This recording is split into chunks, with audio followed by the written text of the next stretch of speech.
Welcome to Hot Spots on the United America Network.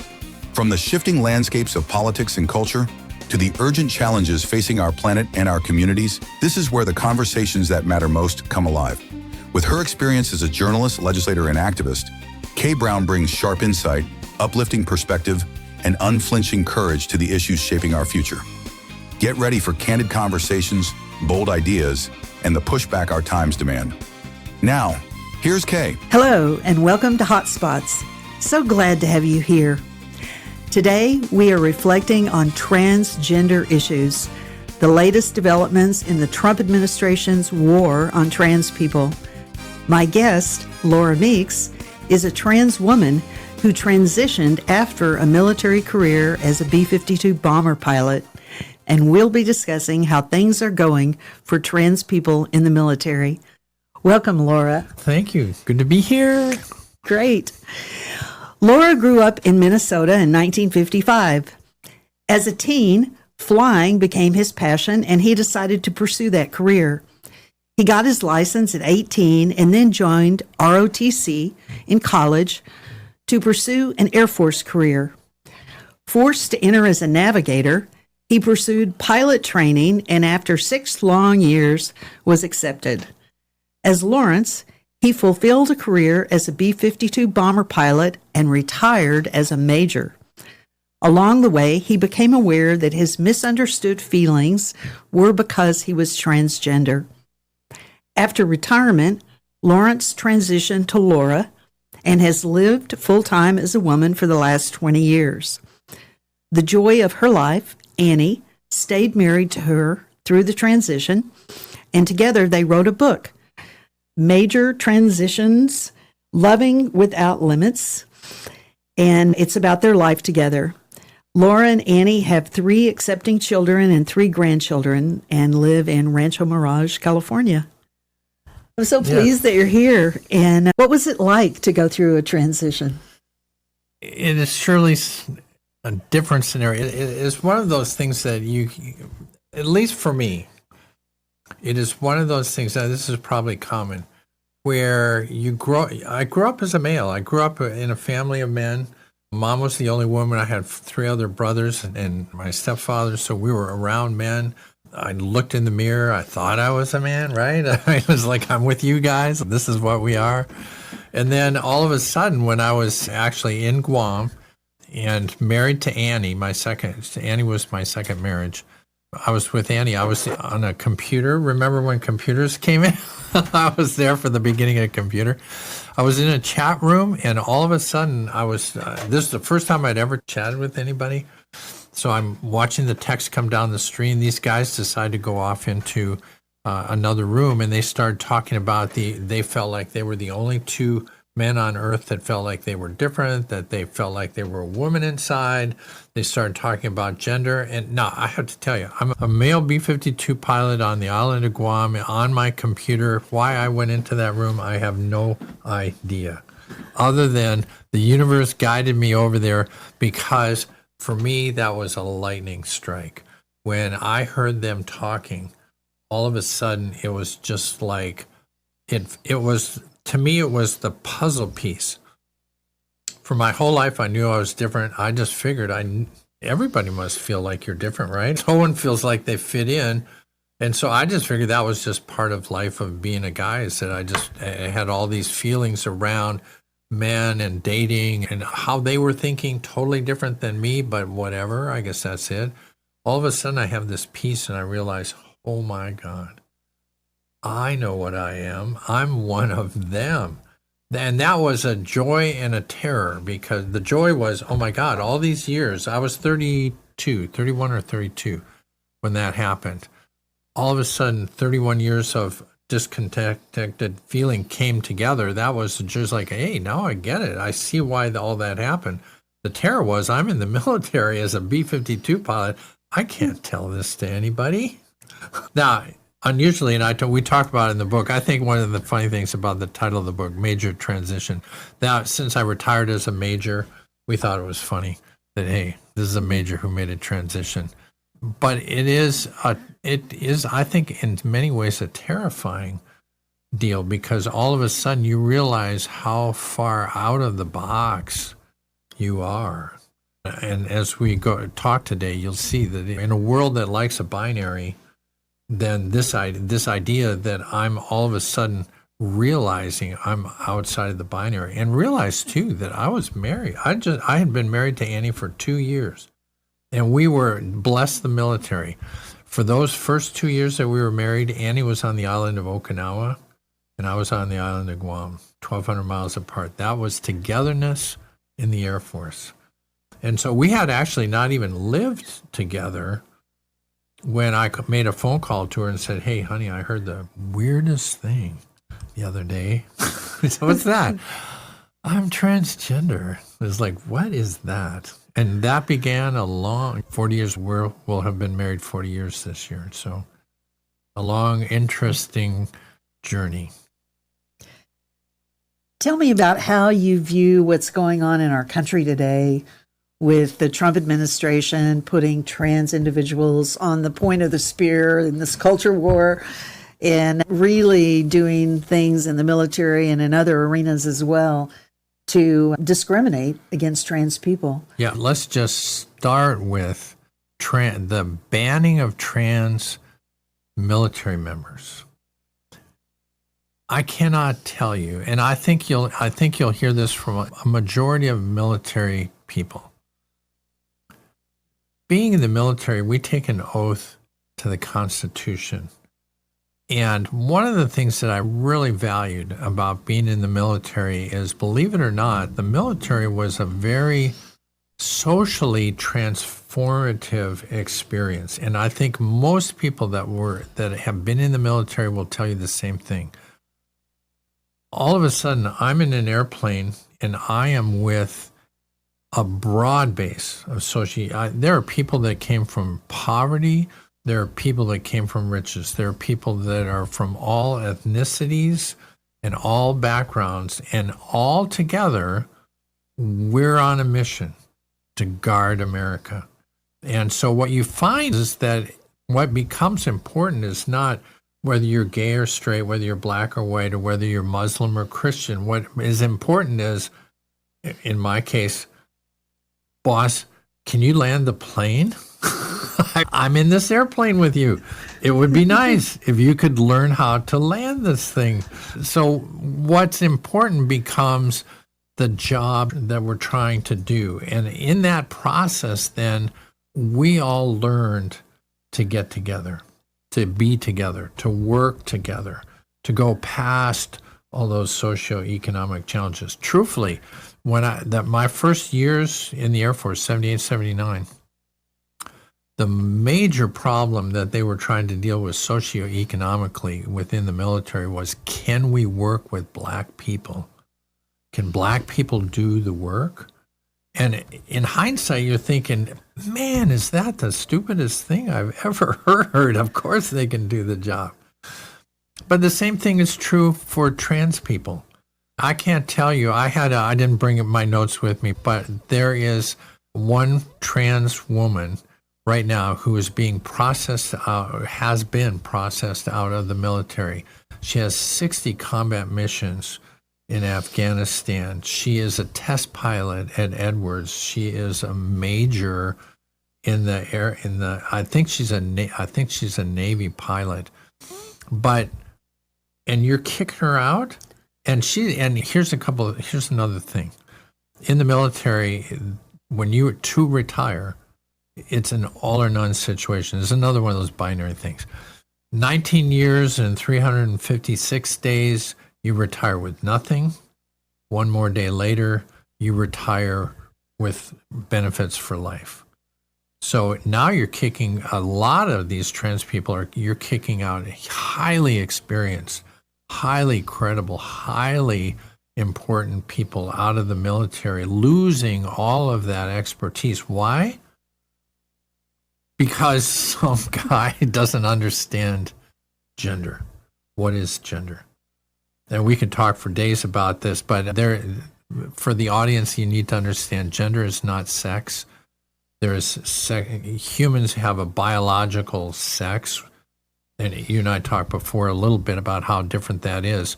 We think the determining factor is, first of all, when you're born, you look between your legs and see if you're a girl or boy. That's actually not a very accurate way. For 90% of the people, it probably works, but there's 10% that it doesn't work for.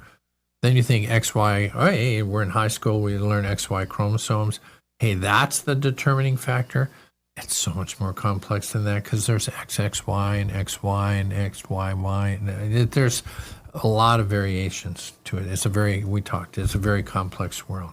So for the military to then just broadside take out trans people for the mere fact that they're transgender shows a great misunderstanding. And truthfully, my personal feeling is it is divide and conquer. We talked last night. Last night was the Transgender Day of Remembrance, which every 20th of November, we list out and talk about the people that were killed this year because they were transgender. And one of the issues that came out of that is the fact is that we are human beings, that we deserve to live, and that being transgender is not... we're only 1%. We're only 1%. That's a long answer. You want a shorter answer? I'll give you a shorter answer later. So trans people are now being transitioned out of the military, are forced to leave. Forced to leave. And think about this. Here's another political challenge.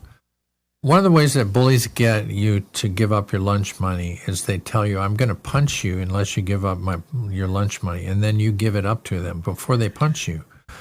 What Trump is saying is, hey, I'm going to kick all you trans people out. But if you leave voluntarily, then I'm going to give you a little stipend and thank you for your service. If you don't, I'm going to kick you out and put you in prison. So his whole point is, get trans people to voluntarily leave.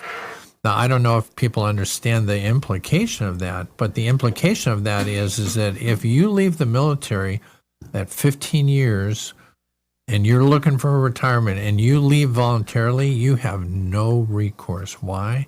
Because you volunteered to leave. The harder thing is to stand up to the bully and say, no, you're going to have to kick me out.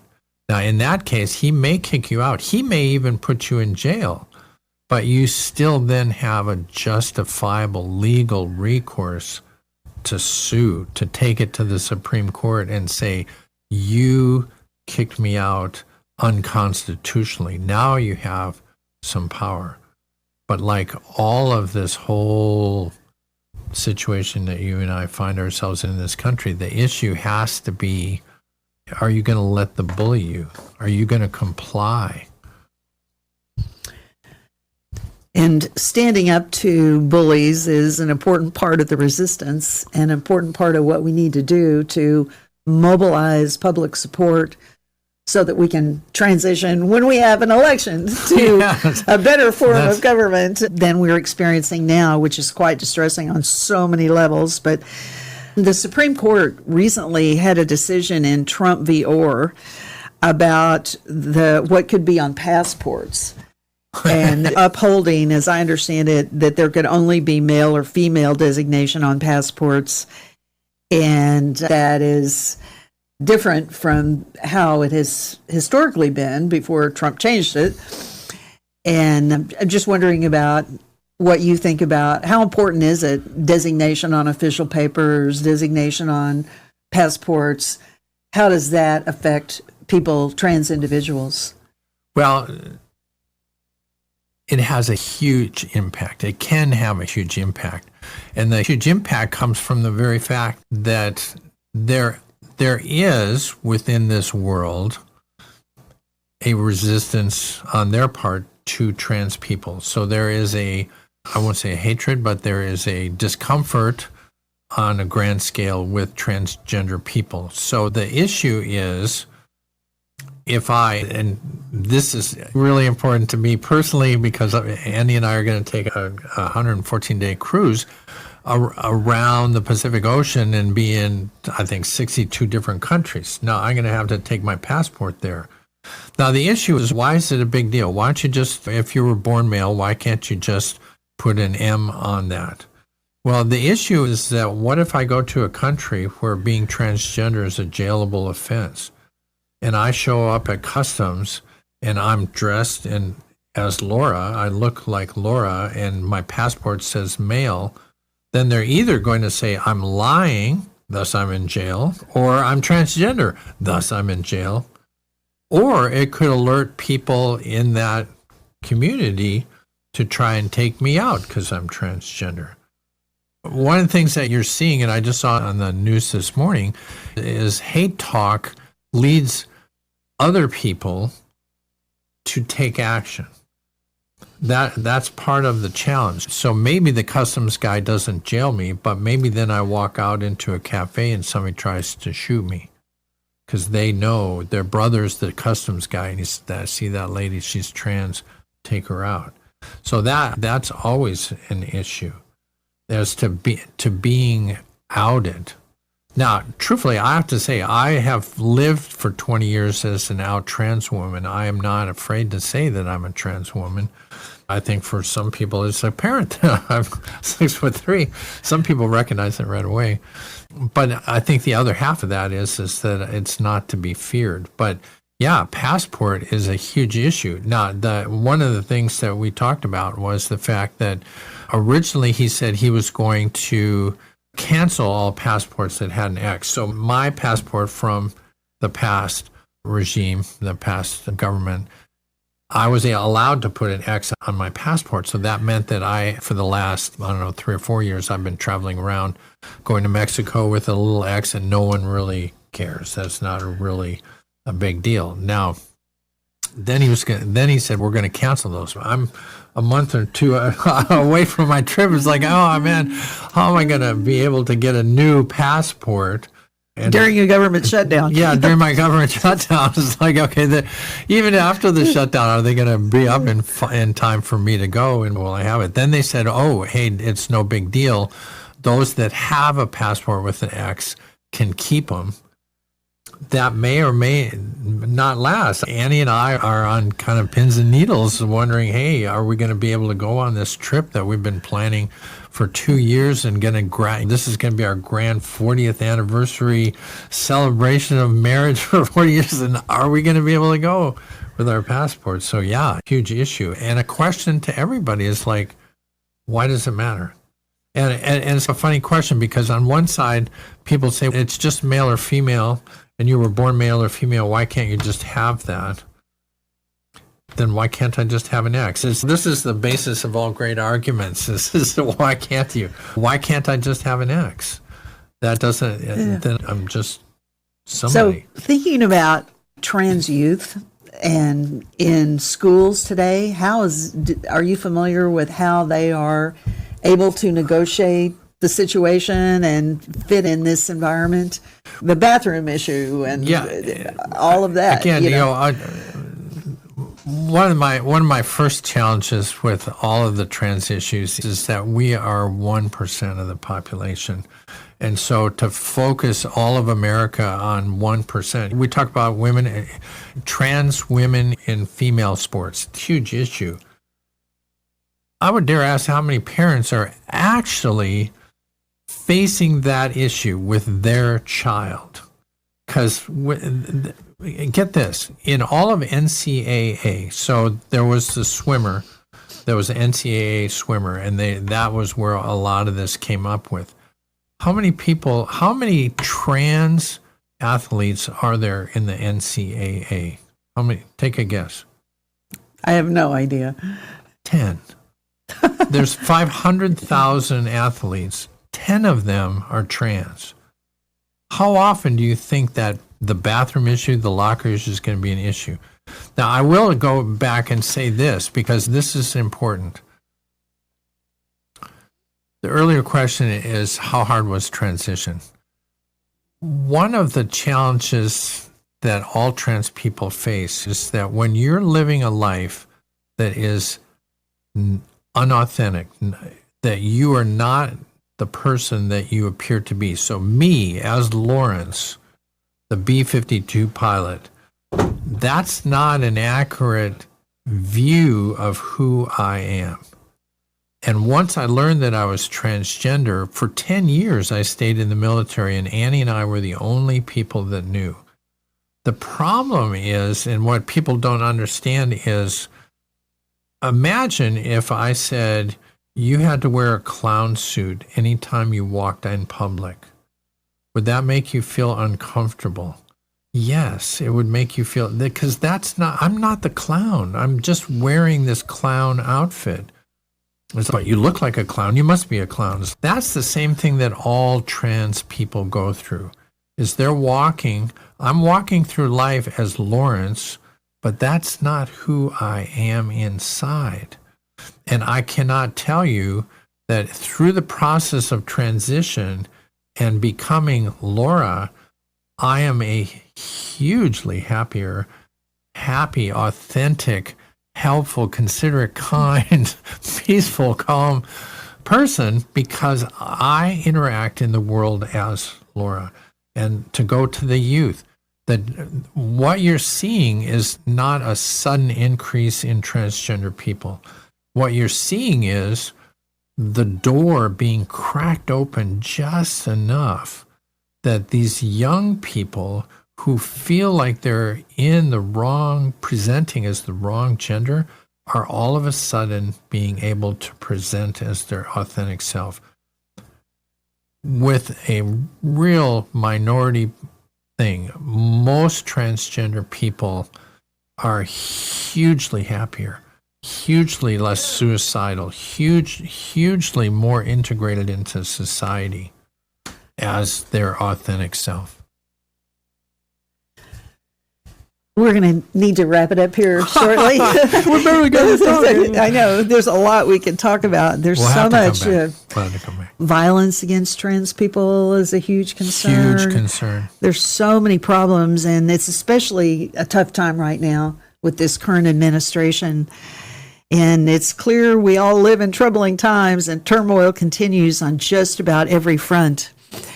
We can take comfort in that the arc of how things are going is pretty favorable, especially since the 2025 election made clear that people are defending democracy and rejecting Trump's cruel agenda.